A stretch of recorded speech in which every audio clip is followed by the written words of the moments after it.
Well, greetings and welcome to another episode of the Deal Flow Show. I'm JP Maroney, your host, along with my co-host, Mr. Paul Nicolini, here at the Deal Flow Show team and Harbor City Capital team. And today we've got Jon Ostenson from FranBridge Consulting and also FranBridge Capital. We're going to talk about the unique differences between those two and the services that you're providing to the market. But Jon, it's good to have you on this show, and welcome. Yeah, no, appreciate the invitation. I love the show and look forward to our discussion. Fantastic. So we always like to kind of go back and understand what brought people to where they are today. Could you kind of maybe take us back to the beginning of your entrepreneurial journey, business, and kind of what brought you to where you're working in FranBridge today? Absolutely. So I'll keep the background pretty brief here, but started my career with Accenture in consulting and had a good run, did some international projects. And then after grad school, ended up having a really good run in the corporate world. But like so many, I had that entrepreneurial itch and had a desire to get to a smaller private company. And so explored a number of private equity options coming out of the corporate world just about 5 years ago, and ended up partnering over at Shelf Genie. Shelf Genie is a large national franchise brand, actually an Inc. 500 company. We experienced some great growth. But ended up partnering, and I served as president for a period of time. Eventually spun off along with the founder of Shelf Genie and created our own entity, which is now FranBridge. And during that time at Shelf Genie, really fell in love with franchising. Saw what a better path to business ownership it is for so many, and frankly, the financials that can be returned both to the franchisee as well as to the franchisor, as well as investment opportunities. So that's parlayed into what we're doing now, which I know we'll dig into a little bit more. Talk about the work that y'all do today. I know you've got the capital side, you've got the consulting side. Talk about the unique differences and the service that you're bringing, the value, sort of the problem that you're solving in the market. Absolutely. So on the consulting side, I represent roughly 300 franchise brands. This is out of a universe of 4,000 brands here in the U.S. across dozens of sectors and industries. Whereas when people think of franchising, they oftentimes think fast food, Subway, McDonald's, and there's a whole nother world. And that's really where I specialize and focus my attention, is in that non-food space, which I can elaborate on further. But I represent these 300 brands, and I'm essentially playing matchmaker. I'm helping those that have an interest in investing in some of the private capital on the sidelines, as well as stepping into business ownership. And so I take them through a streamlined path and ultimately help them find that right opportunity. That also allows me access to some great deal flow, which on the capital side really pays dividends. I've got several business partners as part of FranBridge Capital. And not only on the consulting side are we introducing prospects to franchise opportunities, but we are drinking the Kool-Aid ourselves. And we own several franchise brands, roughly 15 territories across 3 different brands here in the Atlanta metro market, all concentrated in the property services, home services space. And it is our goal over time to build out that portfolio to 15 brands and be able to cross-sell, cross-market on the front end, have shared resources and economies of scale on the back end. So in addition to that, we do place private investments with individual franchisees as well. Jon, so on the capital raise side, you as FranBridge Capital, you guys raise money to ultimately get inside some of these franchise deals that you're also representing? Exactly. So where we are today, as far as the stage of evolution that we're in currently, like I said, we own 14 territories. Largely, that was capitalized by the 3 partners, by us.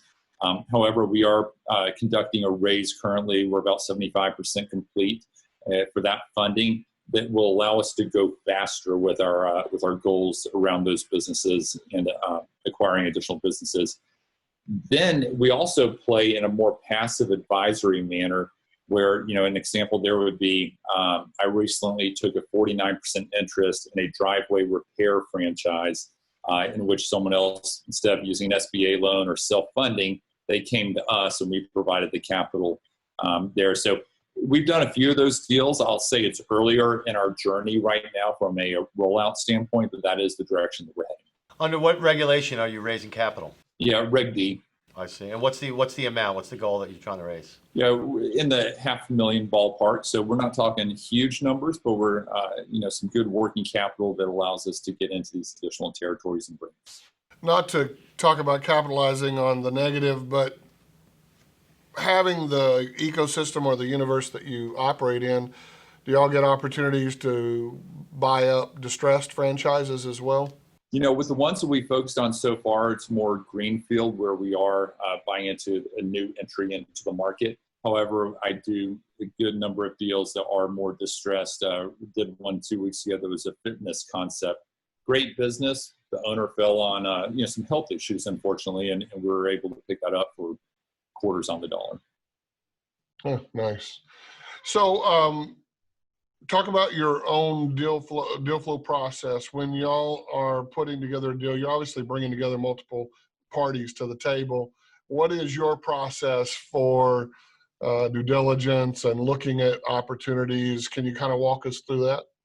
Absolutely. And one of the beautiful things about franchising is there are a lot of disclosures. We're regulated by the FTC, and there's just a lot that goes into, they really look out for small business owners that are buying into, oftentimes with their retirement funds, into an opportunity. So every franchise system has what's called a franchise disclosure document, or FDD. It consists of 23 items. It's some good reading material anytime you're looking to fall asleep at night. But within that, you have what's called an item 19 and item 7. That's where we give a lot of attention. Item 19 is the financial representation. Essentially, how are all the other franchise owners in the system performing? What are the expectations you can expect if you were to buy in? And then your item 7 would be your all-in investment cost. And so that's your franchise fee, that's any build-out cost, any machinery, working capital, and such, to really launch that business. What are some of the other benefits an entrepreneur would want to hear about when owning a franchise? Absolutely. So like anything, there are pros and cons. The cons are you have to stay within the lines. You do pay a royalty typically back to the franchisor. Now, questions I always have my clients ask are, what are we getting, for that royalty? What kind of support? What kind of innovation? But lots of benefits to franchising, and as to why it's a better pathway to business ownership for many. A few that I would cite, one would be, going in eyes wide open. Not only do you have that franchise disclosure document, you also get to go through a process called validation, where you talk to all the franchise owners that you would like to within the system, hearing about their experience. You really get a good understanding going in. But then once you're in, you've got shared buying power. You've got a proven system, a proven brand. You've got essentially playbooks behind marketing and operations. What's been tested, what works, what doesn't. Oftentimes you have preferred relationships on the supply side or on the sales side. And then you've got a franchisor that acts as a coach really on that sidelines. Your interests are entirely aligned. He's cheering for you. He's helping you. You're in business on your own, but not by yourself. In addition, you have the other franchise owners in the system. And the better you do, the more valuable their franchises are worth. So again, great alignment of interest and sharing of knowledge across systems, across markets. Go ahead. I know it looked like I had a question. You mentioned having people involved in ownership and then also funding. Are you matchmaking then private passive investors or the capital side with people that are wanting to be the owner operator? Is that what I understood? Yeah, that's a great way of putting it. I would say in most cases currently, that investor has an operator in mind. I'd say most of the deals that we do, they say, hey, my son-in-law or my wife's brother or our pool boy, now wants to be an entrepreneur. Most of the time they come with someone. However, I have had occasions like that fitness deal. I found the #1 lifetime trainer in their entire system 2 years running, who happens to be based in Atlanta. I matched him up with an investor that was looking at put in some passive capital. So every now and then we will have those opportunities to play matchmaker end to end on our side. Does private equity or institution get behind this? Absolutely. Yeah. In full disclosure, they're doing some bigger deals than we are right now. But no, you see, private equity loves franchising for multiple reasons. It's predictable cash flow. You're leveraging others' money. They've got skin in the game. And so you really see higher multiples oftentimes on franchise deals than comparable non-franchise deals for the same industry. But no, there are a few that come to mind that happened just in the past couple of weeks. In the food space, Rourke and their Inspire Brands group just acquired Dunkin' Brands, Dunkin' Donuts, Baskin Robbins. That deal just went through, $11 billion deal. Neighborly, large property services holding company across a number of brands, just purchased Shelf Gene, my old employer. And so you see a lot of activity out there. And in the past, it's always been at that franchisor level. But now you see groups coming in and buying large swaths of Mako and Meineke or Massage Envy or Orange Theory. And so we're starting to see more and more private equity interest at that franchisee level as well. Obviously, not every deal goes great. There are times when you have setbacks, whether it's at the deal-making process or maybe a deal that's gone active and is out in the market. I want to talk a little bit about coming back from those setbacks in just a moment. But before we do, if you're watching or listening to this episode of the Deal Flow Show, you can go to our website, thedealflowshow.com, and get access to all of our past episodes, as well as subscribe and follow us for future episodes and insider videos, as well as, if you want, make a recommendation for a guest, or perhaps you're even thinking you should be a good guest, so you can make that recommendation as well. But go to thedealflowshow.com. Jon Ostenson from FranBridge. So let's talk about that. When a deal goes wrong, you can talk historically if you want, going all the way back to where you started. But historically, when a deal doesn't work out, when things don't go as planned, what is sort of your reset process, both the mental game as well as the strategic maneuvering? Yeah, no, I think, most of it is more on that mental side to recognize, hey, there are going to be a lot of deals that you put a whole lot of effort into, and you guys know this well, and ultimately they fall apart there at the table. And oftentimes it'll come down to funding, or it may come down to to getting cold feet. You do see that quite often. Once a deal is done, and I'll harken back to my franchisor days where I saw franchisees struggle. It's really when they didn't follow the system. That would be number one. Number two would be, so much of this is turnkey for someone that's getting into business ownership through franchising that, sometimes it's easy to rest on the support of the franchisor and all the systems that are already in place. Where they fall down is the people side, the hiring, the firing, the holding accountable, and the incentivizing. Oftentimes, if you see someone coming from middle management that's never had to make those tough calls out in the corporate world, and they step into business ownership, they may hang on to bad apples for too long, and that ultimately dooms them. So I'd say where deals fall apart later down the road, it's often on the personnel side. To that point, what do you look for in your own work? What are some of the qualities and characteristics you're looking for in the people that you do deals with? Yeah, absolutely. Well, on the franchisor side, we're looking for a strong leadership team that has deep industry experience. Oftentimes you do find franchisors that have deep industry experience but don't have the franchising experience. And so the way to augment that is to bring in great franchise talent, because it is a different animal. And so that's something I always coach my clients on. Obviously a profitable model is key. And really a degree of innovation or uniqueness within their sphere of industry. Want some competitive barriers around it, not just great brand. On the franchisee side, we look for people's track record. I mean, that's the best indicator of future results is how they've done in the past. And, have they been risk averse? What kind of calculated risk have they taken? Have they made those tough calls when it comes to personnel? So we look at them pretty closely, and you do find, like with any deals, you get a lot of tire kickers out there. So we test to see who's really serious here, that if it's the right opportunity, you're willing to step forward. So those would be some of the key attributes that we look at. Obviously, character goes without saying. Jon, let's talk about what kind of money can be made in franchising as opposed to an entrepreneur maybe going out on his own and with his own company, corporation, idea, whatever product. Give us a little, reason to maybe go to the franchising route. What kind of money is to be made? Yeah, well, I'll start out by saying franchising doesn't totally de-risk a proposition, but it increases the likelihood of success significantly. So number one is you're probably more likely to make money. But no, I look at it in several compartments. One, from a pure margin standpoint, we see EBITDA margins average between 20 and 30%, sometimes going as far north as 50%. But even in that 20 to 30% range from an investment standpoint, your payback period is between 1 and maybe 2.5 years, and then you're just printing money after that. So, those are the types of margins that we made. Something I always remind my clients is, if you're looking at, making $300,000 salary in the corporate world versus $300,000 in profit on the ownership side, obviously there are a lot more expenses that you can write off. It's not necessarily an apples to apples comparison. And then finally, you're not just building cash flow, but you're building an exit value. You're building an asset.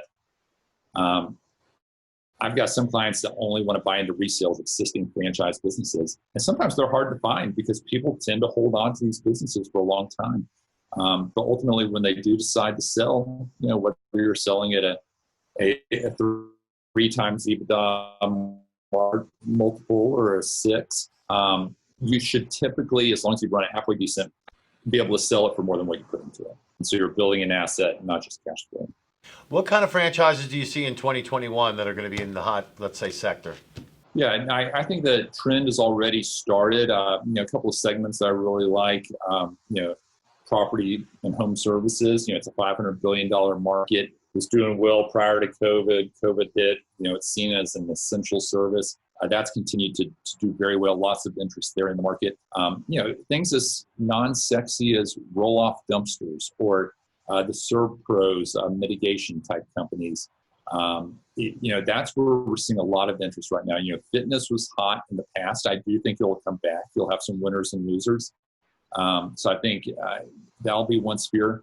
Again, I don't focus a lot on food. I just think it's too trendy, and there's some attributes of food that I'm not personally a fan of. I think anything dealing with health and wellness, maybe outside of fitness, so whether that's IV drips or in-home senior care, some of those macro trends really parlay well in franchising. What do you do yourself in terms of thought leadership in the market? Because at the end of the day, especially a consulting business, and we have a lot of folks that listen to the show that are on the consulting side or service side of things. What do you do yourself to kind of separate yourself from the pack? First of all, I'm fortunate to be in a business where there is a lot of interest. And so I'm on quite frequently on shows like this. I was on Bigger Pockets podcast yesterday. But I'm speaking to more and more investor groups and private equity groups. I spoke to 300 family offices a few weeks ago, for instance, and the message is really resonating. So whether I'm speaking to investors or, at the universities or to the entrepreneurs organization, there's a lot of interest in creating passive revenue streams or semi-passive revenue streams, and building up something on the side that eventually sometimes you can step into full throttle, or at least diversify your investment holdings. Have you considered putting together any kind of a fund around it yourself at FranBridge Capital? Yeah, absolutely. And we're moving down that path. I mean, we started out with more of a traditional fund structure and kind of, once we started having conversations out in the market, realized there was a better way to structure it. Obviously what's going on in DC and the change of administrations, we're watching very closely as far as what changes could come down there. But right now, there's just a lot of grassroots opportunity. And so we're kind of building from the ground up in the types of deals that we're doing. John, give us an idea of the demographics or your marketplace with regard to people that you see getting into the franchising opportunities. What does that look like? Absolutely. Roughly half of the deals that are being done right now are to Generation X, which would be your late 30s to mid 50s demographic, with the other half split between the baby boomers and millennials. So it's pretty wide swath of generations, if you will. But we're seeing, many exits from the corporate world, oftentimes taking a package, those early retirees looking for a semi-absentee opportunity. But we're also seeing more and more interest from those in their 30s and early 40s that, COVID has caused them to step back and say, what path am I on? Do I want to continue doing what I'm doing? And maybe there's a better way to become a business owner and step out there. And some of them are making, and I can tell you story after story, are making the entrepreneurial leap, both feet first. Others are saying, let me dip a toe in the water and maybe get something going on the side and start putting 15, maybe 20 hours in a week to it, and then building it up with the intention of one day step into a full throttle. And so those would be some of the key segments that we're definitely seeing. Fantastic. What kind of people, as a result of hearing you on this show, what sort of folks would you like to hear from, and what's the best way for people to reach out to you? Yeah, no, I'm passionate about this topic, and a big piece of what I do is on the education side. So I would love to engage with anyone that has an interest in learning more. More than, whether you're seriously considering or just have some questions and want to understand more, happy to have a conversation. Jon, Jon, at FranBridgeConsulting.com would be the best way to reach me. Would love to connect with you on LinkedIn and be an asset and resource in any way that I can.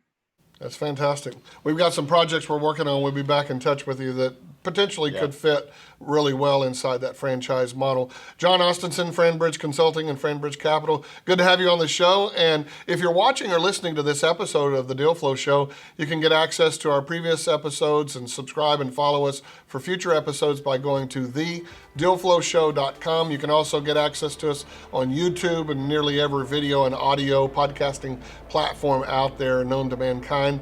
But we look forward to seeing you again in another show very, very soon. Take care, everyone. I'm JP Maroney, Mr. Paul Nicolini. We'll see you again soon. Thanks, Bye-bye. Jon. For more episodes, visit thedealflowshow.com and subscribe.